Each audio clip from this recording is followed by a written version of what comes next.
Et salut à vous, nouvelle vidéo d'Ozint sur ma chaîne YouTube. Et on va parler plus particulièrement de ProtonMail. Alors ProtonMail, pour ceux qui connaissent, et même ceux qui connaissent pas, c'est une messagerie chiffrée d'une entreprise suisse qui est connue pour être assez, comment dire, pas trop regardante sur les utilisateurs.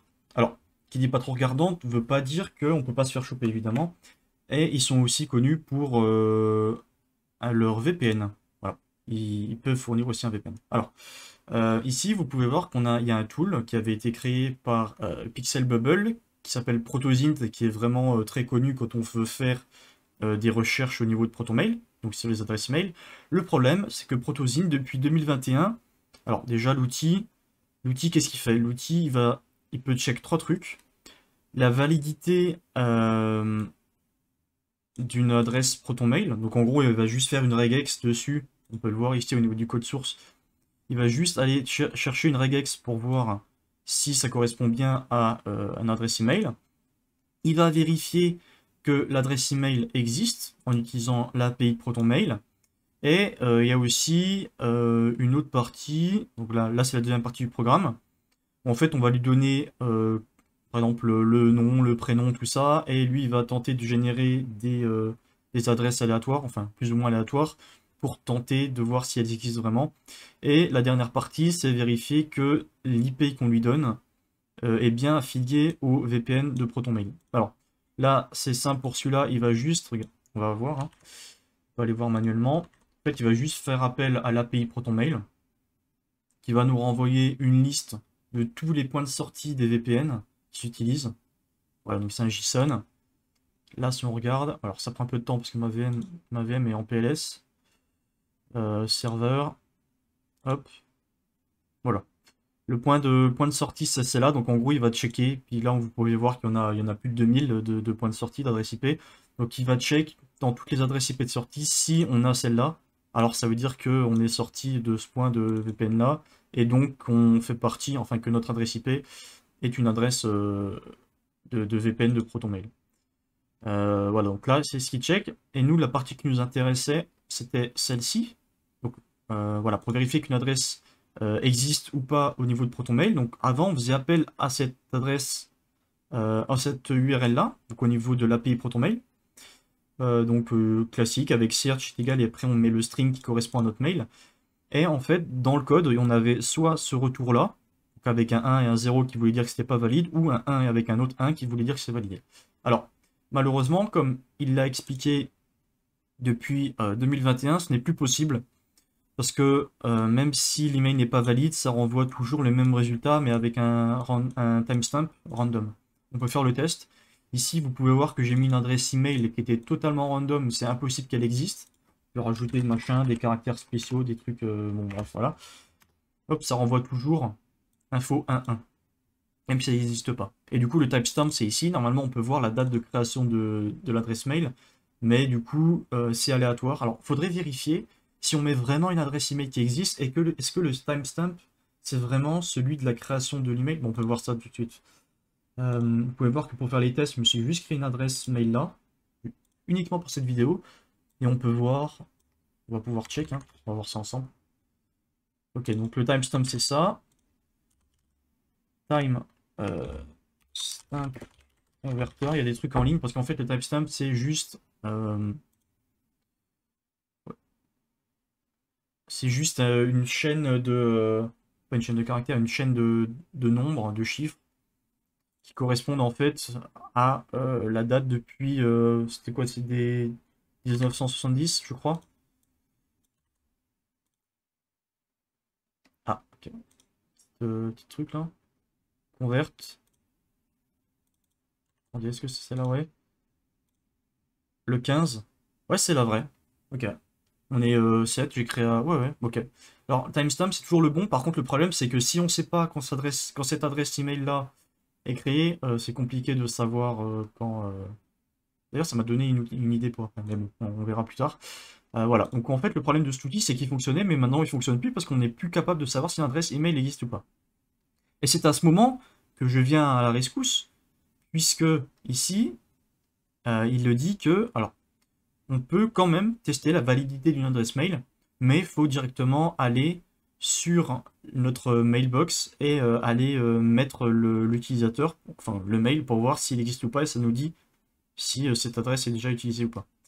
Si on tente ici, donc je clique sur New Message, alors j'en avais déjà ouvert un, là dans l'onglet Tout, donc pour envoyer, si on met un truc random à protonmail.com, on va attendre quelques secondes, bon, virgule, hop, pour valider, là on nous dit que cette adresse n'existe pas. Ok. Si on tente un truc tout bête, on est sûr qu'il existe, parce que bon, test, j'imagine qu'il y a déjà des gens qui l'ont créé, adresse mail, voilà. On a un petit cadenas bleu et qui nous dit que, en gros, c'est chiffré de bout en bout. Donc là, en fait, on a une possibilité de savoir comment ça s'appelle, si une adresse email existe ou pas. Le problème, c'est que c'est chiant parce que si on doit tout faire à la main, faire des copier-coller, il faut écrire, c'est pas pratique. Et c'est pas très. On peut pas trop programmer ça, c'est mal foutu. Du coup, c'est là que j'arrive à la rescousse et que j'ai décidé de développer un outil qui s'appelle NeutroSint. Alors, pourquoi ce nom? Référence à ProtoSint, voilà, Proton, ProtoSint, Neutron, NeutroSint, voilà. J'avais que ça comme en réserve au niveau du nom, donc ça ira très bien. Et en fait, l'outil, qu'est-ce qu'il va faire? Alors, il va faire exactement la même chose. Il va tester si comment ça s'appelle? Si une adresse email est valide ou non.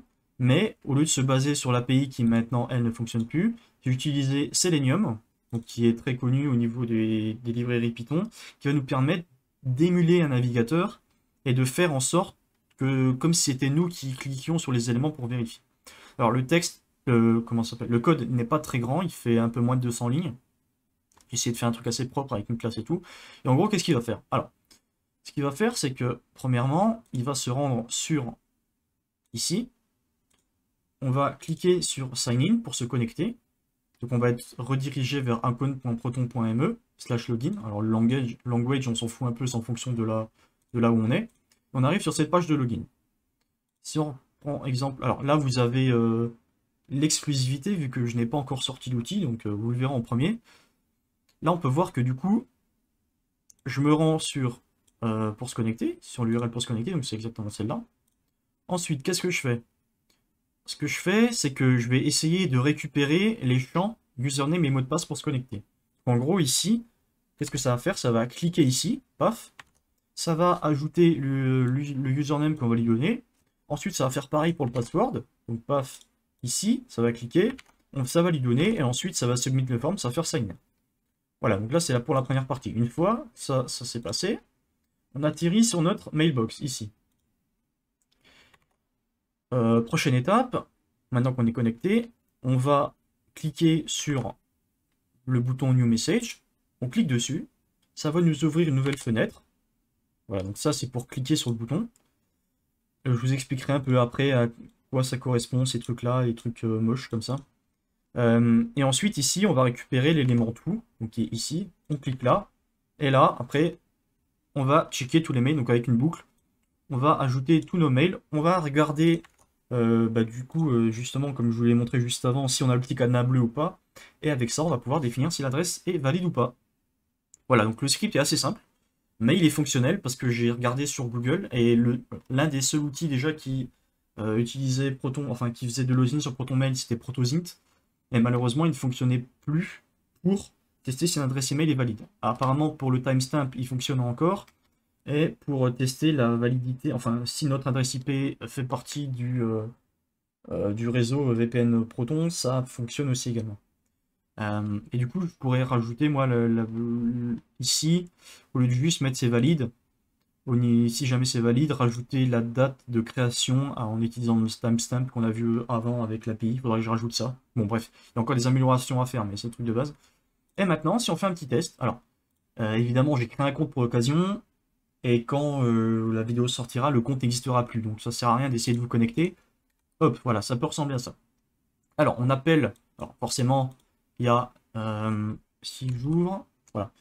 Il y a quelques librairies installées avec pip 3. Donc ça, c'est pour la couleur. Ça, c'est pour les options. Packaging, je ne sais plus à quoi ça sert, mais je devais le mettre obligatoirement.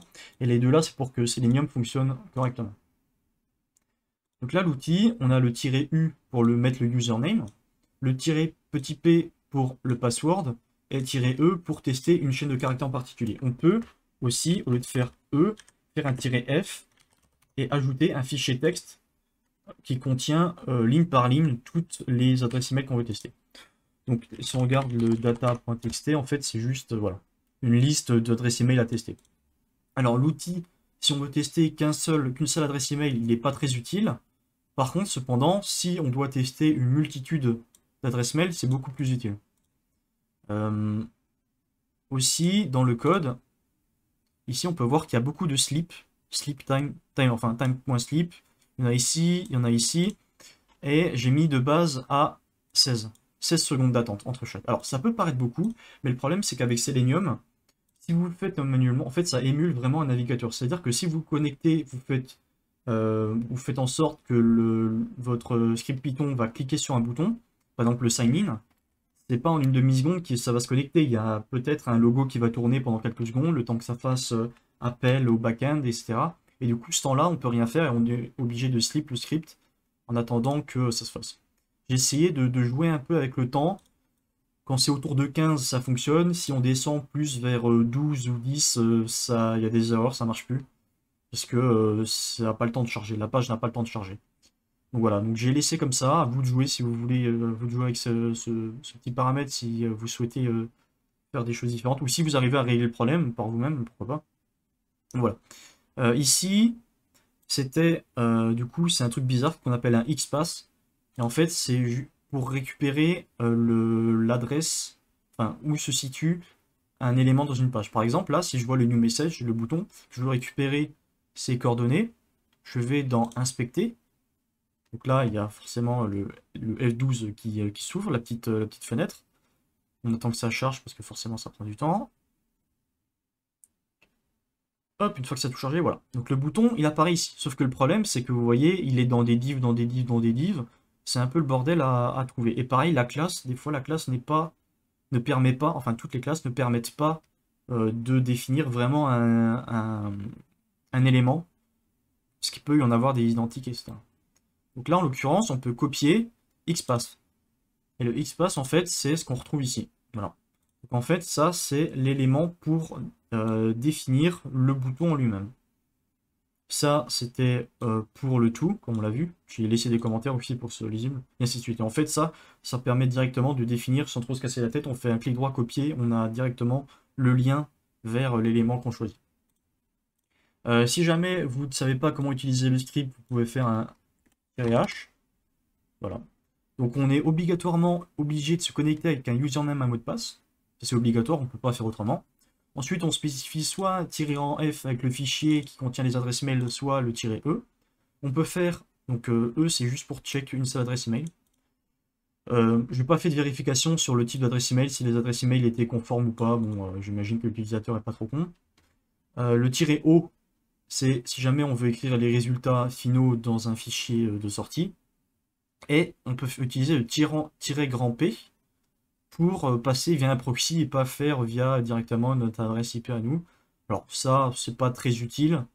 Si jamais vous voulez utiliser Tor, ben, vous devez installer Tor. Vous pouvez ensuite lancer directement avec le proxy sur votre localhost en 9050 et du coup ça va passer par Tor. Vous pouvez utiliser Proxy Chains aussi sur l'outil. Bon bref, il y a plusieurs façons de faire, à vous de voir.